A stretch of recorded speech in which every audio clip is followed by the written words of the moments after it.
चल रहा है हसदेव वनों की कटाई।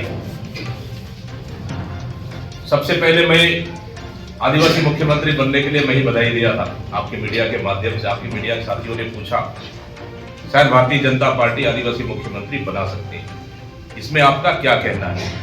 मैंने कहा अगर आदिवासी मुख्यमंत्री बनाते हैं भारतीय जनता पार्टी, एक आदिवासी होने के नाते मुझे खुशी होगी और मैं उनको बधाई भी दिया कि बनना चाहिए और उनको अग्रिम बधाई भी देता हूं। अच्छा भी लगा, लेकिन दुर्भाग्य है फिर मैंने वहां कहा भी आदिवासी मुख्यमंत्री बने, लेकिन प्रदेश में सबसे बड़ा चुनौती है जल जंगल जमीन खनिज संपदा बचाने का। एक और देश में केंद्र सरकार से लेकर राज्य सरकार तक दो उद्योगपतियों को फायदा पहुंचाने के लिए डबल इंजन की सरकार पूरी तरह से एक साथ मिलकर काम कर रही है। ये चीज की हमको शुरू से आशंका थी कि आदिवासी मुख्यमंत्री बने, 1 महीने से ऊपर हो गए, लेकिन सबसे ज्यादा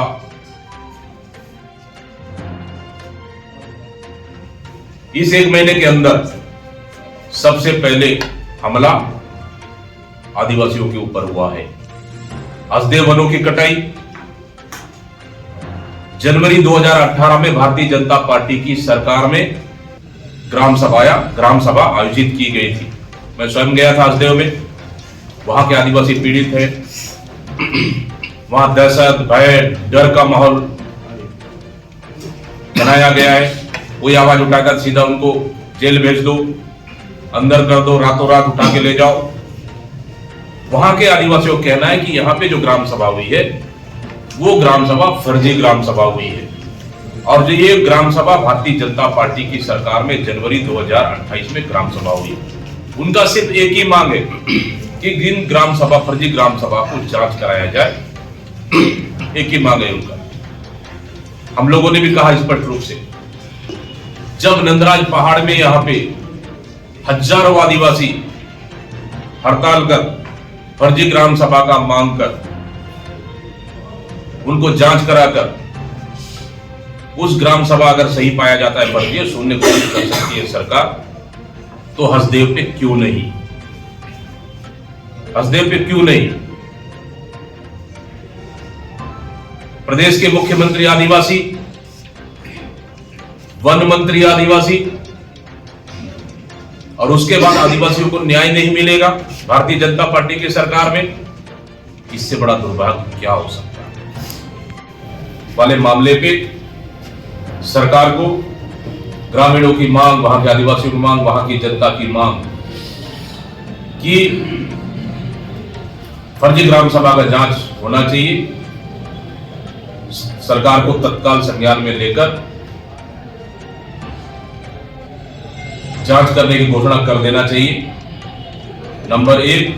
नंबर 2, जब तक ग्राम सभा की जांच नहीं होती है तब तक स्थायी रूप से वहां की पेड़ों की कटाई को रोक देना चाहिए, ताकि ये भारतीय जनता पार्टी की सरकार वहां की कोयले खदानों को सीधा अडानी को देने के लिए समर्पित भाव से पूरी सरकार काम कर रही है। जबकि आपको पता होगा कि जब हमारी यूपी की सरकार थी उस समय इन जैसे क्षेत्रों में नो गो एरिया घोषित किया था, जो मोदी सरकार आने के बाद कानून में संशोधन कर उद्योगपतियों को फायदा पहुंचाने के लिए इस तरह से, चाहे आयरन ओर की हो या कोल माइंस की हो, जो ये सरकार सीधा उनके लिए दरवाजा खोलती है। उसी का नतीजा है कि हसदेव अरण्य में लगातार पेड़ काटे जा रहे हैं, वहां के आदिवासी उद्वेलित हैं और पूरे प्रदेश के आदिवासी उद्वेलित हैं। निश्चित रूप से इसका हम लोग जो विरोध करते हैं। आगे साली है, धन्यवाद देता हूं मैं हमारे तमाम आला कमान को कि जो 14 जनवरी से न्याय यात्रा शुरू हो रही है, मणिपुर से लेकर मुंबई में समाप्त होगी। और छत्तीसगढ़ में भी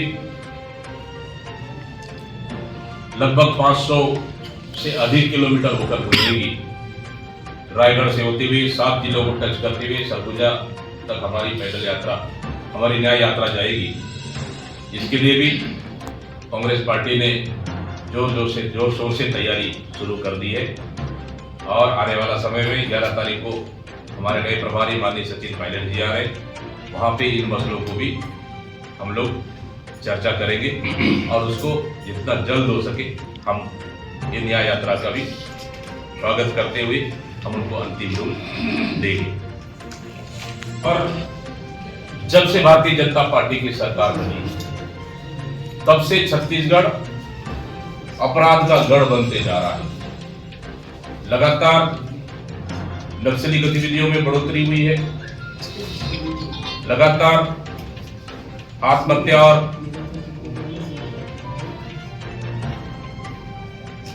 वारदातें बढ़ी है पूरे शहरों में। सरकार का कोई नियंत्रण नहीं है,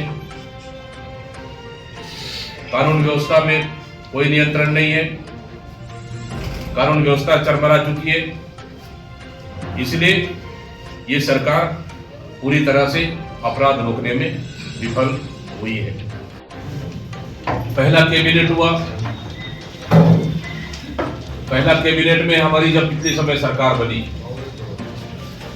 2 सबसे बड़ी घोषणाएं हमारी सरकार ने की थी, कांग्रेस की सरकार ने की थी कि हम किसानों का कर्जा माफी करेंगे और 2500 रुपए धान समर्थन मूल्य में हम खरीदेंगे। लेकिन आज धान बेचने का म्याद लगभग समाप्त होने की ओर है, लेकिन सरकार आज तक 3100 रुपए समर्थन मूल्य में धान खरीदी का अभी तक कोई निर्णय इन्होंने नहीं किया, ना ही कोई शासन से, ना ही कोई खरीदने का कोई आदेश जारी किया, जिससे छत्तीसगढ़ के किसान बहुत हताश और निराश हैं और आक्रोशित भी है। गैस सिलेंडर देने का वादा वो भी पूरा नहीं हुआ अभी तक का, जो छत्तीसगढ़ की माता बहनों को इन्होंने झूठे सपने दिखाए। इसके अलावा 12,000 सालाना देने का इन्होंने वादा किए, उन पे भी सरकार का रवैया अभी तक कहीं भी कोई निर्णय लेने की स्थिति में नहीं है। फिर कहीं ऐसा ना हो कि छत्तीसगढ़ की जनता को चुनाव से पहले 1 साल पहले इन्होंने देने का ऐसा फैसला ना हो, ताकि छत्तीसगढ़ की जनता को सीधा सीधा उससे नुकसान हो सके। किसानों में हताशा और निराशा है और किसान लगातार और गरीब परिवार लगातार आत्महत्या करने को मजबूर है। इसलिए सीधा सीधा ये सरकार किसान विरोधी सरकार है।